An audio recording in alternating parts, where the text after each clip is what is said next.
নামাজ পড়ার পর সকালে আর তেমন একটা শোয়া হয় না, কারণ সকালে যদি শুতে চাই ঘুম থেকে উঠতে কিন্তু দেরি হয়ে যায়, কারণ সকালে সে নাস্তা তৈরি করা লাগে, তিনি আবার অফিসে যাবেন।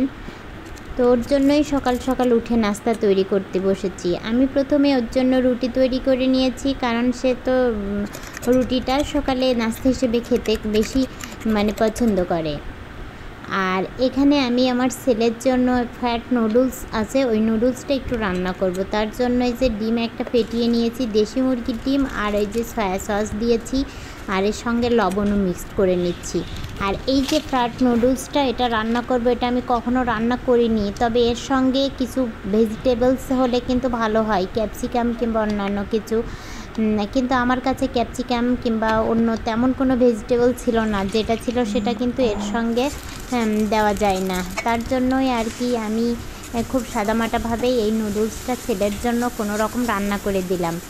এই নুডলস আমি কখনো এর আগে রান্না করিনি, আর এটা কিভাবে রান্না করতে হয় তেমন জানিও না। আমি আমার মতো করে জাস্ট আমার ছেলের জন্য রান্না করে দিচ্ছি।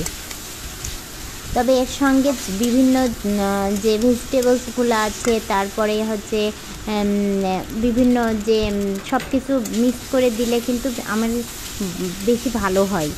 আমি এর মধ্যে 2 প্যাকেট মশলা ছিল, ওই মশলাটা কিন্তু আমি দিয়ে নিচ্ছি। আর এখানে যেহেতু ঝালও খুব একটা খেতে পারে না, তার জন্য অল্প পরিমাণে একটা মাত্র ঝাল দিয়েছি। ঝালটা দিয়ে এখন এই যে নামিয়ে ফেলছি। আসলে নুডলসটা খেতে কিন্তু বেশ ভালোই আছে, দেখতে যেমনটা লাগছে না, খেতে কিন্তু বেশ আর কি ভালো লেগেছে আমার কাছে। কিন্তু আমার কাছে মনে হয়েছিল এর সঙ্গে ভেজিটেবলস অ্যাড করলে আরও বেশি ভালো হতো।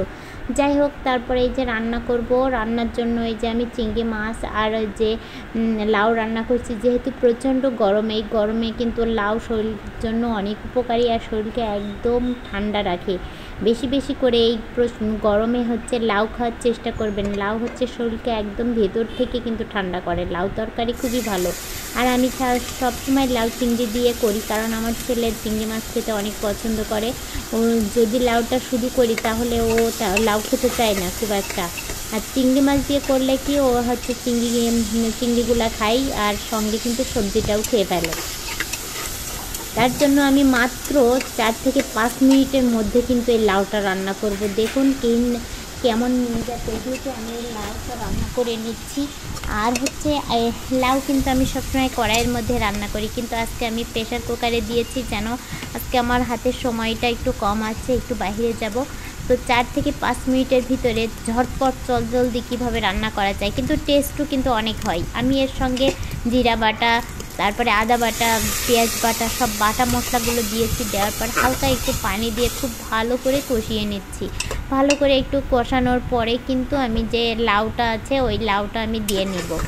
দেখুন, অল্প সময়ে যদি চটজলদি এবং স্বাদ ঘ্রাণ সব কিছু অটুট রেখে রান্না করতে চান, তাহলে আমার এই রেসিপি হুবহু ফলো করে এই টেকনিকে কিন্তু রান্না করতে পারেন।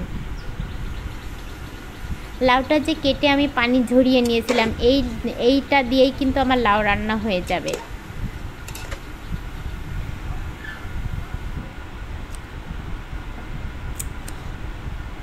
এখানে আমি 4 থেকে 5টা কাঁচামরিচ দিয়ে নিচ্ছি।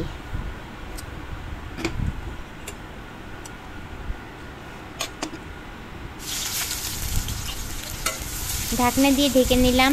এখানে মাত্র 2টা সিটি দিয়েছি, তাতেই কিন্তু হয়ে গেছে। প্রথমে আমি তেল দিয়ে কিন্তু রান্নাটা করেছিলাম, পরে কিন্তু আমি একটু জিরা ফোড়ন ও পেঁয়াজ কুচি দিয়ে একটু বাগার দিয়ে নিচ্ছি। এটা দিলে কিন্তু এই লাউটা খেতে আরও বেশি টেস্ট হবে।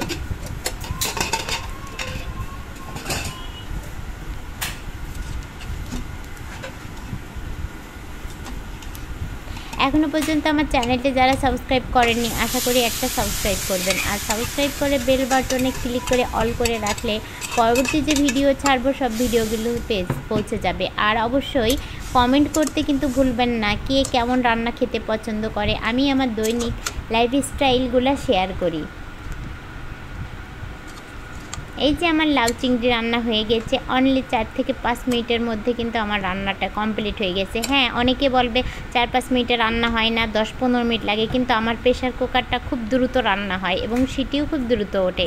সবাই ভালো থাকবেন। আজকে কিন্তু এই পর্যন্তই। লাস্টে আমি একটু জিরা গুঁড়া দিয়ে নিয়ে নামিয়ে ফেলবো, জাস্ট একটু নাড়াচাড়া করেই।